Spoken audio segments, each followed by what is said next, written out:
for another review of Sistas on BET. Today we are going to review Season 2, Episode 17, entitled Some Sort of Woman. And I have taken it upon myself to retitle the episode to be named Sex and Communion. And I'll tell you why in a little bit. So, Season 2, Episode 17, Sex and Communion. Alright, so let's jump right into it. Calvin is a little bit still confused from last episode because he's still drunk as shit. He drunk as hell, but he not that goddamn drunk. Let me tell you why. So last episode, Q asked Calvin like, "Hey, do you want me to show you what it's like for me to be a top?" If you don't know what that is, go to Urban Dictionary and they'll tell you. But would you like for me to show you what it is to be on top, to be a top? And by that, Q is trying to find his way in, because right now, remember, keep in mind that he said last episode he is gay for pay. So wherever the money at, wherever his residence is, wherever he can go to get what he needs out of life, that's where he's gonna be. So I think that's where he's trying to go with Calvin. So Calvin is confused, and he was like, and so he's just sitting there looking bewildered, bedazed, and confused because who you talking to? And he drunk, like I said, but he ain't that drunk. So he like. So Q was like, "Did you hear what I said?" Calvin is like, "Hear what? Who you talking to?" And he was like, "Well, do you want me to come in there with you?" And Calvin said, "To do what?" and he was like, "Don't even worry about it, big dog. No, sir." And he was like, I just told you, I'm not gay. I'm not gay. I'm not going to be able to participate. So Q was like, "You're not gay. I just want to show you what it's like, because that means you somebody that like to get freaked." Yeah, I like to get freaked by fine ass Sabrina, and that's it. That's what Calvin is telling Q. Like, nigga, again, I'm drunk, but I ain't that goddamn drunk. So Calvin's like, "I ain't with that shit. And what I will say is, when I sober up tomorrow, you better hope I don't remember that, because I'm gonna beat your ass tomorrow when I sober up." And he was like, "All right, just go ahead and go to bed, whatever." And so I guess Calvin ain't gay after all, child. Cause if that didn't do it, then nothing will. So we're just gonna operate under the assumption that Calvin is just a person in tune with his feminine energy, that's, living his life how he chooses to live his life. The man done said to us 7,852 times that he ain't gay, so he ain't gay. So we just gonna go with it. I'm gonna take your word for it until you prove me otherwise. So, all right, we're gonna go on. Calvin wanders into Maurice's room, and we'll deal with that later. All right, so Sabrina and Aaron are on the couch, body rocking, knocking the boots. And and the girls, Sabrina, Danny, and Andy, barge in with the keys, and they're rushing to get dressed or whatever. The girls are outside, and they're like, "Listen, we'll come back. We're not coming back. We're not leaving, but I'm going to let y'all get dressed. We'll be in the hallway, and you're going to holler at us a little later." All right, and so this is where she gets dressed, and Aaron is still inside. She goes in the hallway to talk to the girls. And Danny tells her, like, "Girl, you smell like sex and communion." Because everybody's looking at Aaron because he's the preacher, pastor, whatever he is. And they're like, "Girl, I didn't know he get down like that. Girl, you're blessed." Just all of these good, things just clowning her. And they're like, "Girl, you smell like sex and communion." So like I said, I retitled the episode to be named Sex and Communion because I felt like Sex and Communion was a little bit more aptly titled than whatever the fuck whatever it was before. So now, all right. And so they asked her if she went to the doctor today. She's like, "Well, why did Pam tell you my business?" And they were like, "Listen, this is the one and only time that Pam did not tell us your business. We just came to the conclusion," which they did, by process of elimination. You with Aaron, girl, you pregnant. Where else are you going to be? All right. And what did the doctor say? "I'll tell y'all tomorrow. Go on about your business. I'll tell you tomorrow." So they go away. She goes back inside and she apologizes. Aaron tells her, like, there ain't no need to apologize. But it's nice to have friends to worry about you like that. Absolutely. It's great to have people that are concerned about your well-being outside of your family of origin, because what you will know is that your family of origin will be the quickest to throw your ass asunder. Trust me, I know. Anyway, we're going to move right along. All right, so he's like, listen, he's coming to his senses, and he's like, "Listen, I'm not comfortable finishing what we started, because what it'll do, it'll only complicate how you feel. You don't really know how you feel about me or about Zach. And so us having sex is going to further complicate that. So I'm going to head out, and I'm going to call you tomorrow." And child, sis was almost at where she needed to be. So she like, listen, it's okay. It's all right. It ain't gonna change how I feel about you. Just go ahead and get. No, I'm gonna go ahead and go, and I'm gonna holler at you tomorrow. All right. So moving right along, we are at the penthouse, and Robin shows up, and Andy is dressed in. Okay, let me just preface this by saying I've had quite a few drinks, so this is a little bit more juicy than my reviews normally are, but just rock with me. Anyway, in my notes, because I had just watched the episode like today, right now, as I'm finna post this video up on Friday, and I put that Andy was dressed in the skimpiest of negligent. I typed negligent in the notes, but I meant to say negligee. But how the fuck do you spell negligee? I don't know. Okay, we're gonna move along. Anyway, Andy is dressed in the skimpiest of negligee. She got on everything but nothing.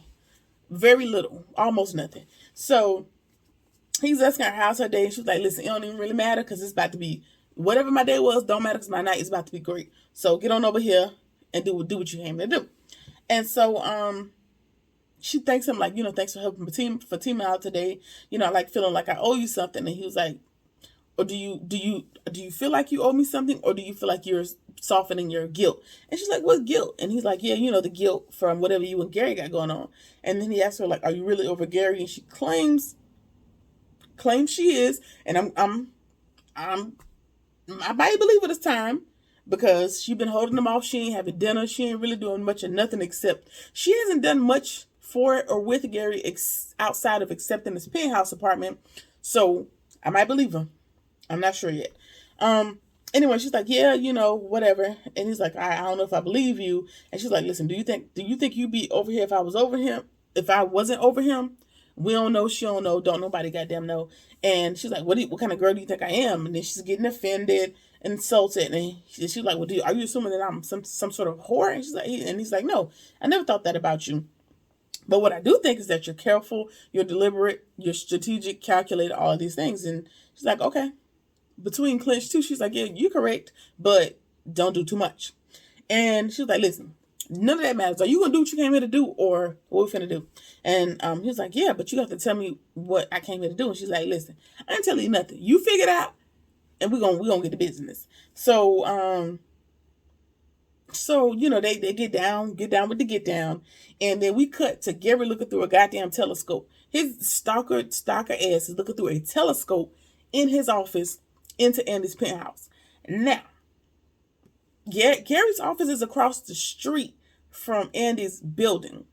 And I think that is how they met, because Gary was at the gym in his office or wherever he was at, because I think the gym is in close proximity, which is how his wife was able to track them, which I'm gonna get to it later on in the episode. But Andy be pissing me off because she be playing where she lay. But hold on, I'm gonna come back to that later. Anyway, so he looking through a doggone telescope from his office across the way into her penthouse, and Jake walks in, and so he gets all started. What are you doing here? Get out! All right, man. All right, my bad. Come back. And so he was like, listen, have you ever done something stupid for a woman and you wonder why? And he's like, well, yeah, duh. I'm a man. Duh. Like, what did you do? And he's like, listen, I brought Andy a $3.5 million apartment, and I just can't believe what she's doing right now. He's like, well, what is she doing? And he's like, listen, she over there with another man. And Jake is like, okay, but how do you know that? And he's like, I just know. No, dumbass. We see you look through a telescope, but you want to play dumb? I'm going to play dumb. All right, cool, whatever. Now Gary is just inundated with, I know he's going over there to crash. I don't know what he's going to do, but he's rushing out. Wait, it's too late to crash. That was the night before, and then later on in the episode, it's the next day and she's at the office. So he didn't crash that night, but he's rushing out, and I'm sure he has a plan up his sleeve, because now he's losing his grip. He's losing his control on Andy, because he was able to confirm that Robin was there the night before. All right, so now Gary's got to run, and Jake looks in the telescope and he sees Andy, and he's like, man, this ain't right. This ain't right. So I'm gonna head out. So Jake heads out as Gary's already gone, but then he leaves after Gary, which, all right, cool. That's understandable. So you have common sense to know, like, whatever Gary's doing ain't right. All right. Yay, 1 point for Jake. All right, moving right along. Mars gets home from down to the bar, and Q is missing. He's like, well, where the hell is Q? They better not be in Calvin's room. All right, they're not in there. They better not be in my goddamn bed. And so he goes in there, and they are in fact in his bed, but they're not hunching. They're not hunching. Calvin done drunk way too much, and he is puking everywhere. He walks in, and Calvin is laying across Q's legs. So Q is this way, and Calvin's laying across his legs this way. Not in any sexual manner, but it looks like he's just very intoxicated, and Q is nursing him back to health. And Q was over there talking about Calvin got sick, and it's literally buckets and buckets of puke in this man's room. And but Q is in there in nothing but his drawers, which I can't remember if he was on the couch asleep. He may not have had no pants on initially, and he just came in there to help Calvin because he knew he was puking, or he wanted to create the visual for Maurice to create some contention, to keep up confusion in the people's house. But I'm not sure. Either way, Q is in none but his drawers, and Maurice is trying to wake Calvin up. But as we all know, if you're real drunk, you're not going to be able to wake up the dead. So you're going to have to help me. So Q is going to usher Calvin into his room and hopefully get his ass back on the couch and not try to take advantage of this man that has said to you, he ain't gay, leave me alone, go about your business. So we're going to hope that Q don't do nothing he ain't got no business doing while he is nursing Calvin back to health. All right, moving right along. We are at Karen's shop, and the girls are in there 8 a.m. sharp, waiting for her to get there. Like, girl, come on. You ain't had time to tell us yesterday, but today's a new day. Bring that ass on in. All right, she tells him, okay, I did go to the doctor with Aaron. I'm barely 4 weeks pregnant, and everybody's looking like, okay, so, girl, what that mean? Who the baby daddy? And she's like, and Sabrina's like, all right, based on the math, it could be anybody. And Danny's looking like, girl, this is a Maury type of shit. And she's thinking like, oh God, y'all laughing at me. She's like, no, I'm not laughing at you, but it is. It is. And I tend to agree because, girl, you're 4 weeks pregnant. You slept with 2 people in 4 weeks. It's a lot, but I'm not gonna get too deep in your business. But I'm just saying it's a lot. I know you said it's a lot. 2 people in 4 weeks. I'm not gonna say it's a lot. What I'm gonna say is it's a lot of unprotected. It's a lot of unprotected sex where people got to the finish line unprotectedly. Okay? All right. It's just a lot. It's a lot. That's it. All right. So Danny also goes on to lead the conversation and tells her, like, listen, what I'm happy about is the fact that there's a slight chance, there's a 50-50 chance that Zach ain't the daddy. That way you can move on and he can move on. And so she's making sense, but she's just in her feelings. Everybody's like, girl, it's just too soon. And all she's doing is saying what everybody else is thinking about Karen, Zach, Aaron, the whole situation. And everybody trying to make her be quiet. And like, Karen's like, no, let her talk. I want to hear what she got to say. Y'all not saying, so let me hear what she got to say. And she was like, listen, it's not that I'm happy with Aaron. I really don't know. And then it's like, okay, you're not happy, but he was in there waxing that ass last night. So what's really going on? Like, what's happening? And so she's like, listen, I know I'm still confused. I still don't know what's happening, but I wanted that moment. So what she's saying is, I still don't know how I feel about Aaron. I still don't know if I'm ready to let Zach go. But what I do know is that I needed to get to the finish line that I didn't get to last night. Thanks to you motherfuckers. It's basically the gist of the conversation. It's what she's saying there.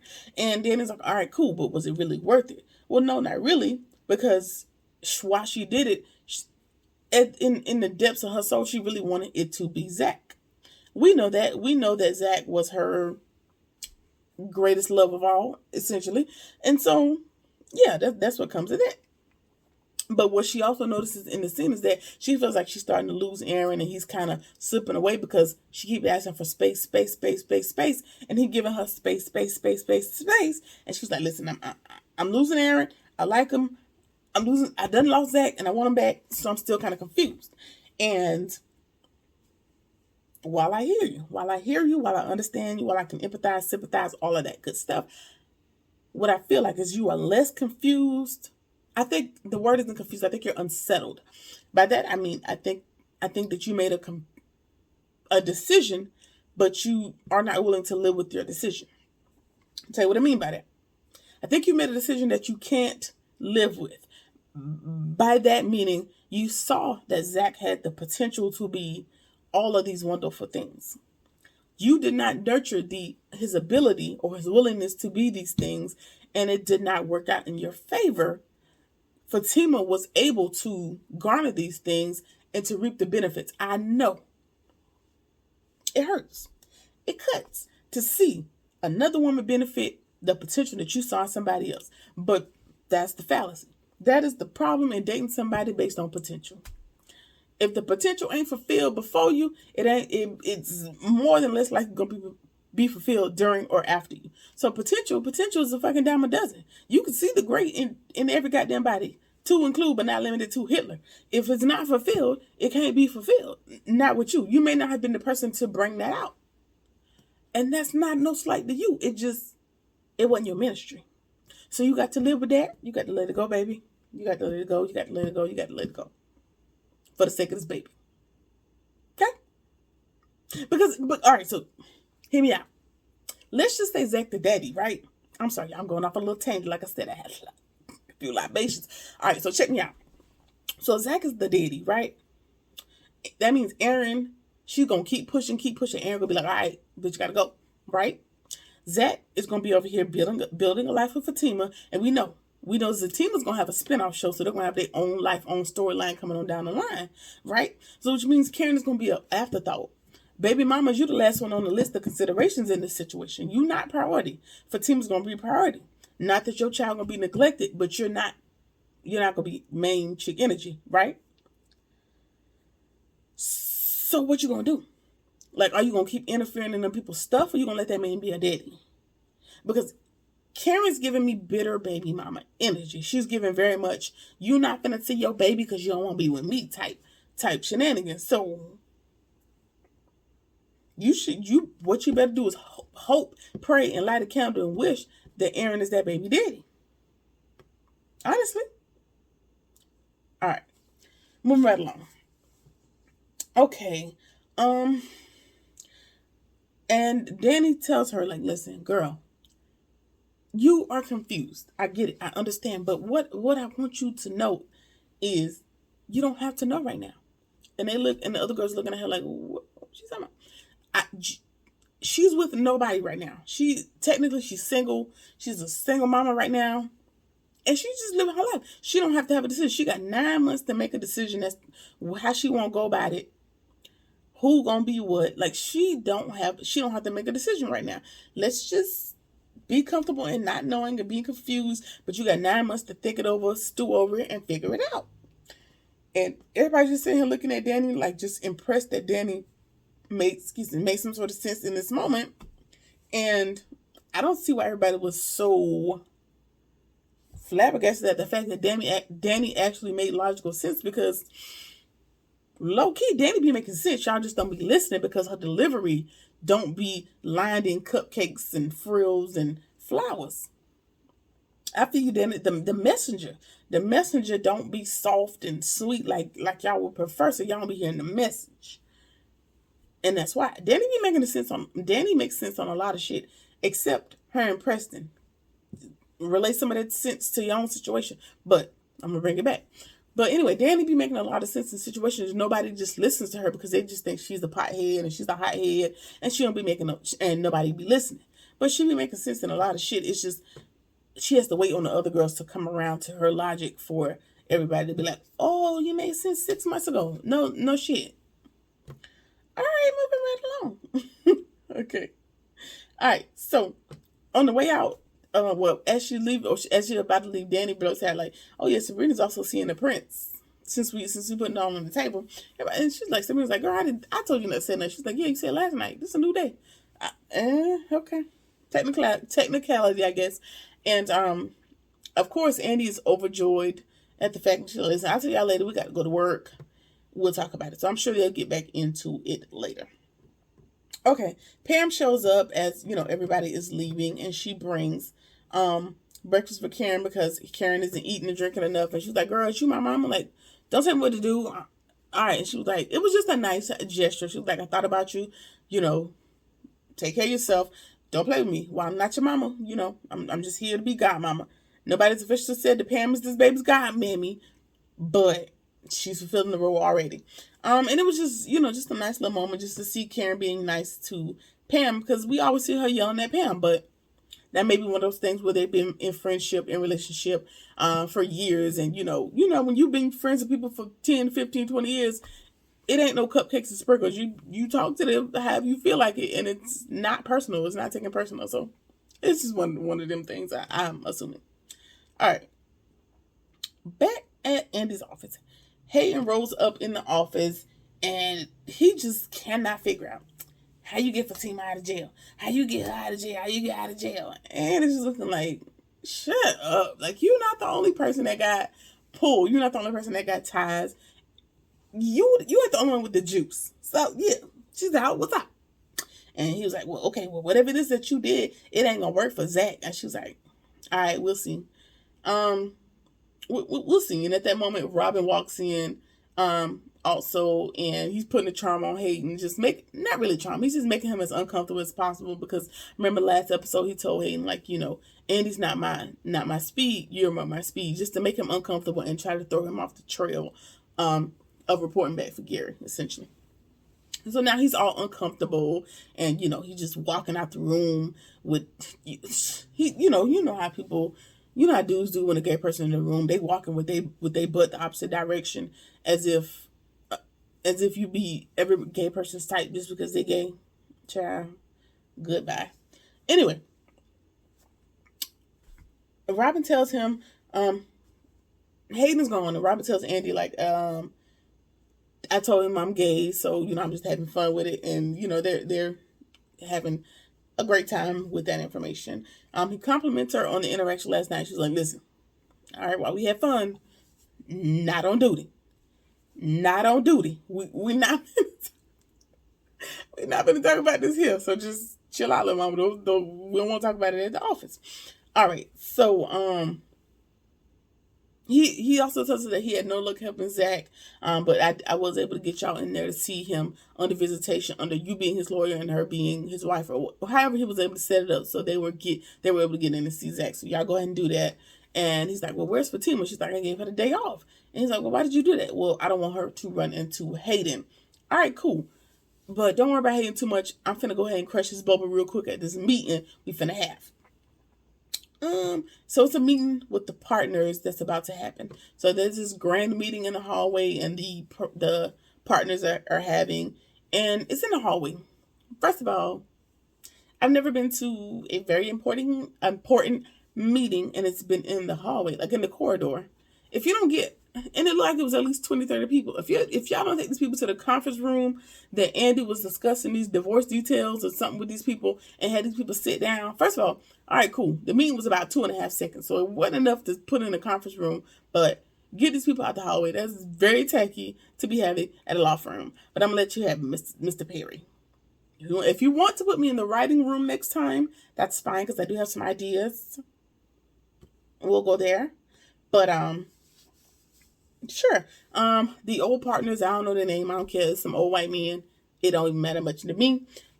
One of the partners is giving a spiel. They've been in business for 44 years, and it's time for him and John to retire. And majority of the ownership has been sold to Robin and 2 other people. Majority. So what that means is they still have a percentage, which is how some of them people set up their assets. When they sell their companies off, they still have a vested interest, which means while they're retired, passive income. It's really what it is. While I don't have to be here every day, I'm still going to make money off the money y'all make for me. Take note. Anyway, so majority of the ownership has been sold off to 2 other people. I don't know their names, and Robin being the third person. And Robin's like, oh, thanks, guys, thanks. He's giving a quick little speech, business as usual, open door policy, all the empty ass promises that new bosses give when they when they come on board. All right, so cool. All right, so Hayden's lip is on the floor, and he's like, congratulations. And Robin tells him, like, we got to talk about all that shit you told me last night, right?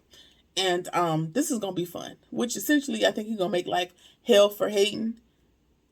I don't know how he's gonna make that hell a reality for a prick such as Hayden in an office setting, but we'll find out. And Hayden, Hayden ain't really got nothing to say. He just walks away with his attitude. And what I hoped would happen, I hope he was just gonna get fired and just, be blackballed or something and not be able to ever find another job in law. That would have did my spirit just fine. Or unfortunate accident that ended up with him being decapitated. Also works for me. But we'll see. We'll see how fun it gets according to Robin. All right, so he goes back into Andy's office and, he tells her that I'm just getting started with Hayden, but I'm headed out to New York tonight. You want to come? And she's like, listen, I wish I could, but I can't. I'm swamped. And he's like, listen, I'm going on the private jet. You want to go? And while she's tempted, she, puts her foot down. She's like, no, I got things to do, but you can call me later and we'll talk. All right. Andy calls Fatima and tells her the news about Zach. We get to go visit though, so meet me down there. And Fatima is sprinting to the door, child. She's been waiting on some sort of something in order to be able to get in to see Zach. So she's gonna be there in a minute. All right.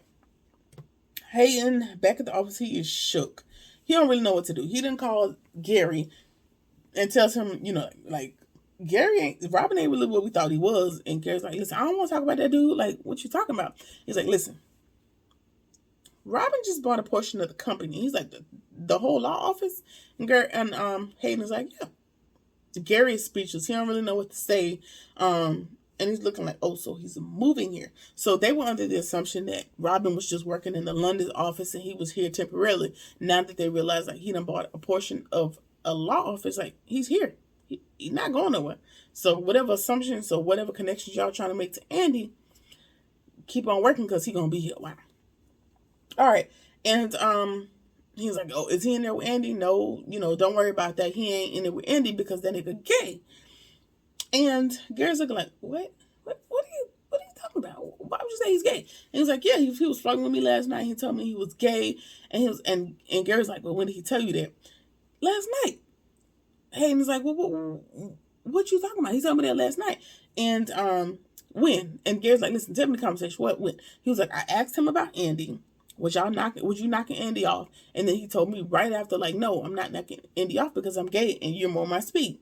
And Gary's looking like, nigga, like, ain't you a lawyer? Don't you realize he just said that because you asked him?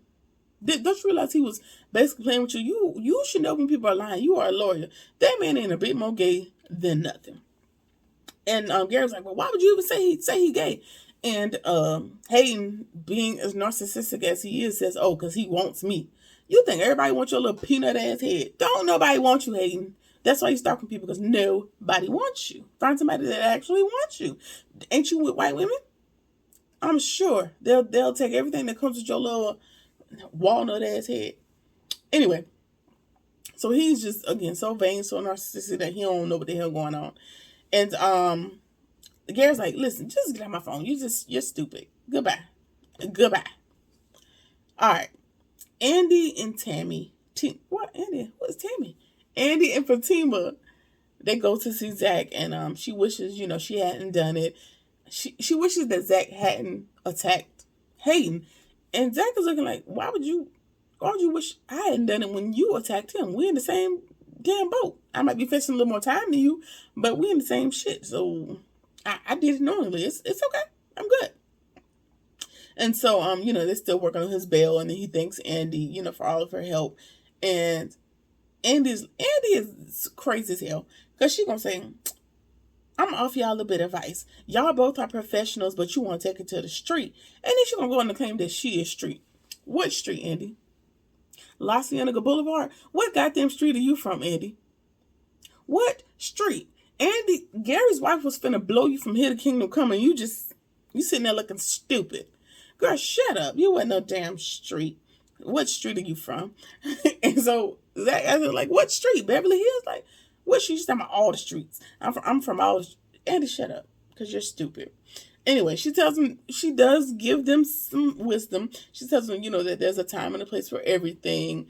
And basically that Hayden is winning because he's free while they are both locked up, while justified in your assault with a deadly weapon. He's free. you can't argue with logic. She's actually right in that part. Like, yeah, we gotta fight fire with fire. Like, we know he gonna play it the legal route. We should have played it the legal route. Basically, is what Andy's trying to tell Zach and Fatima. And they can't argue with wisdom at this point. All right. And she's like, listen, even if, y'all are ever to get out, he's the type of person like he's going to sue y'all. And Zach is just so damn blue. He's like, people sue you for beating them up. Yes, you get, there's a such thing as civil court, and you get sued for monetary damages. Absolutely. So, yeah, now you're going to have to be prepared for that after you fight this case. All right. And then D.A. Jefferson something or another walks in. He's like, oh, hey, Andy. Like, him and Andy know each other, I'm sure, from the legal circuit or whatnot. And he's like, good thing you're here. They talked to his PO, and Zach is like, what PO? Ain't no goddamn probation. What probation officer? And he's like, yes, you were. You were put back on for non-payment of child support. Remember, a couple episodes ago, there was a lady that claims that Zach was her baby daddy, and he don't even know this lady from a can of paint. So I'm still not really sure if that is someone he slept with and don't remember, or if maybe this is a trap from Hayden, to get him wrapped up in some more stuff, or if he really don't know this lady and she picked him out of the thin air. I have no idea. But because of that, he's under non-payment of child support, and he was on probation, but he was not active unless he did something wrong. And with him monkey stomping Hayden, now he's back in trouble, and his PO has reactivated his charges, to say the least. So he ain't getting no bail. Not only is he not getting no bail, they are shooting for a minimum of 10 to 15 years. So Mr. Zach is in a lot of shit for beating Hayden up, which, I mean, was it worth it? I mean, I guess, all right, this is how it would have been worth it. It would have been worth it had he played it how Fatima played it. Like, Fatima played it in the garage with her people jumping out of a van in all black on his ass and whipping him into oblivion. That is how it would have been worth it, because there'd be no evidence, there'd be no witnesses, there'd be nobody to identify. Not with your face, with your brand new millions of dollars. Not me. In certain tax brackets, you have to acquire certain services. So that would have just been my little tidbit of advice.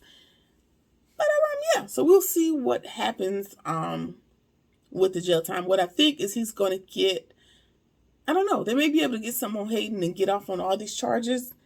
That's the hope. But if not, I feel like he's going to do a little bit of time. And then when he gets out of, okay, this is what I think. I think he's going to do a little bit of time, maybe a year, maybe two, whatever it is. He's going to take a plea deal. And when he gets out of jail, that's going to lead into the spinoff of Fatima and Zach having their own show. But we'll see what happens. In the previews for next episode, we will see Robin's asking Andy if she's sleeping with somebody. So now we stuck in a fucking Gary Point 2.0 situation. And that is why I said, Andy, you talk about you from the streets. Again, which street?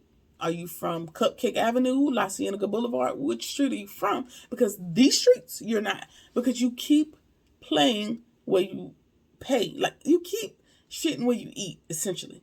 You keep messing with people that are in close proximity to your home and your job and your gym and your college and your a billion people on the planet, and you pick the one next door.